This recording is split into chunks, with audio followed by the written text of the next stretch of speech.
Just as last week's episode was mostly focused on Blake, this week's episode is mainly focused on Yang.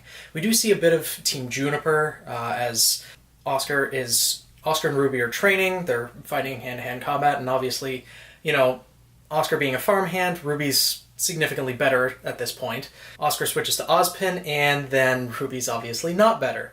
But it shows that Oscar is still not in the physical capabilities to handle that type of fighting, that intense battle. So they also have a lot to work on, and it's also brought up that Oscar's a bit disappointed that he doesn't yet have his semblance, which Ruby brings up. Neither does Jean, you're in the same boat, you two can work on it together. So we're gonna find out what happens a little bit later with that. The rest of the episode mainly focuses on Yang and what she's been up to. Back in the first episode, she met that guy in the bar, knocked him the hell out, and he said, "I know where Raven is, I can take you there." And then, he does. He actually does. But he's actually part of Raven's crew, which, isn't... If he knows where Raven is and he's still alive, it's kind of a given that he's part of Raven's crew, or at least easily implied. And then he brings over a bunch of guys to essentially take Yang prisoner. Yang being Yang, completely takes all of them out, storms into the camp to go meet Raven. And we finally get that reunion. We see Yang and Raven meet each other, and Raven, slightly arrogant, acting like, "Oh, I'm proud that you made it here. You've been searching for me for so long, and you finally managed to make it here." Real motherly. She's like, "Yeah, you have to come find me. I'm not going to give you any help whatsoever." But we kind of saw that in Volume 2, I think, when Raven showed up to help Yang, and Crow pretty much told her, "Yeah, it's not going to happen again." So, great. Real Mother of the Year right there.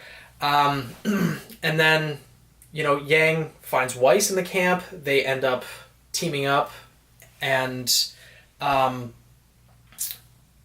to essentially, fight off anyone that's going to come after them. But what we do find out is that Yang actually went to go find Raven, not because she wanted to find her mother and get answers and everything, because Raven said, "You found me. You put in the effort. I'll give you any answers that you want." Yang just says, "I'm not interested in that. I want to find my sister," which is surprising to me. I was wrong. I thought that Yang was just back on the original track, but no, that's insane character development. She decided to push past what her focus had been for the first 3 volumes of this entire series, and is now focused on, "I want to find my sister." We still see that, she has the shaking hands, but it's good to see that it doesn't affect her fighting capability. And her fighting capability has definitely increased. I did a video previously based on the power levels of what I thought the students of Beacon Academy were at this point, and I said that Yang was probably one of the weaker ones. In hand-to-hand combat, she's probably one of the better ones. Granted, her weapons made her hand-to-hand combat heavy already, but now it's shown that she's not focusing on using her semblance to get brute strength, and she's not focusing on her guns as much. She's mostly just pounding the crap out of people.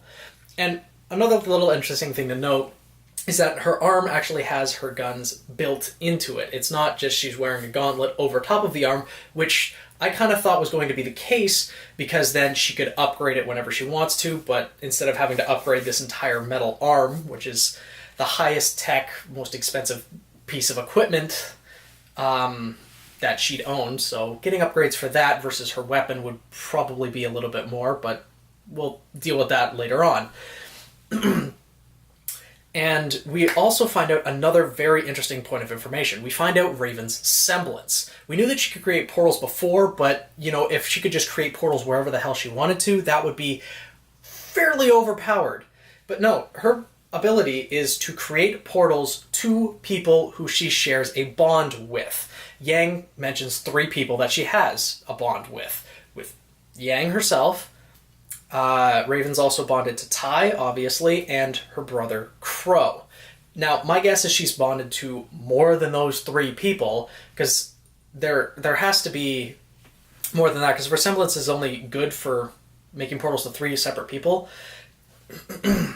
then, that wouldn't be as powerful of a semblance. Granted, she's got to be a hell of a hand-to-hand combat fighter, because she's the leader of a tribe. You don't get to be the leader of a tribe of fighters for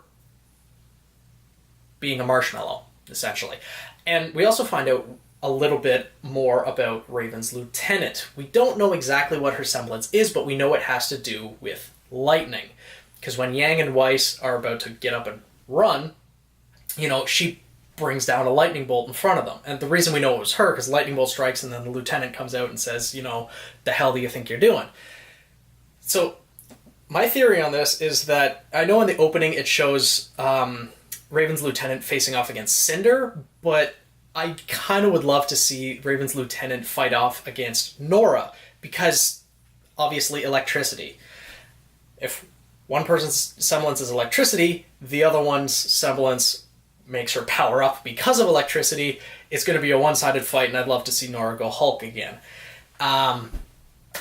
So this is going to be interesting, because at the end of the episode, Raven just said, okay, instead of destroying my entire camp, because Weiss said screw subtlety, instead of having the little mini knight, she had it grow into the giant knight and essentially stand there in the ring with them and intimidate the hell out of everyone. Because if you have a 12, 16 foot, however tall knight it was with a giant ass sword staring you down, you're not going to want to fight it. And again, this just goes to show that Weiss has essentially mastered summoning at this point, which implies that there was a little bit more of a time gap between when she first summoned the knight to the present time. Because at the end of Volume 4, or near the end of Volume 4, it was shown that Weiss got angry and summoned the knight and, destroyed the wall of her house, and then she left immediately after that. So there must have been some time in between there. I know we get a little bit more in the white trailer that was for Volume 5, but, there's the speed at which she's mastered this summoning it seems a little bit much, to be honest, but it's still incredible that she's been able to do this, and it still just goes to show that she is, in my opinion, the strongest of the 4, strongest of Team RWBY at this point.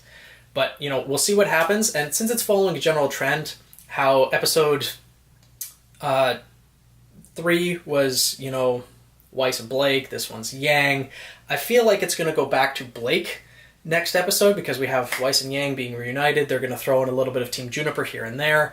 It's going to go back to Blake, and since at the end of this episode, episode 4, Raven said, okay, just come inside, you need to hear the whole story. Ozpin should not be trusted. So we're going to find out the other side of the story. We've heard Crow's side, who's a supporter of Ozpin. Now we're going to hear the side of someone who opposes Ozpin. And, one thing that's going to be interesting, that lieutenant of Raven's, I wonder if she is the winter or the spring maiden. Because that old saying, April showers bring May flowers. Showers implies lightning, that could be. But we'll find out more about that later on in the series. And it's also one last thing to note, when Team Ranger, or when actually RWBY is talking to Oscar and Jean about, you'll find your semblance eventually and everything, Ren chimes in and says, people's semblances seem to be based on their personality. Some think that, their personality is because of their semblance, and things such as that. And it's just certain events trigger their semblance. Ren, great stress. RWBY, just random training. Nora just got struck by lightning and lived. Typical Nora. So it'll be interesting to see what inspires these semblances as well. But since Jean is based on Joan of Arc, I hate to see I don't hate to see it, but it's going to be interesting to see what exactly inspires Jean's semblance to fully awaken yeah, I'll just leave you with that. But anyways, if you enjoy these reviews, make sure to subscribe. These reviews will be out every Sunday, and see you in the next video.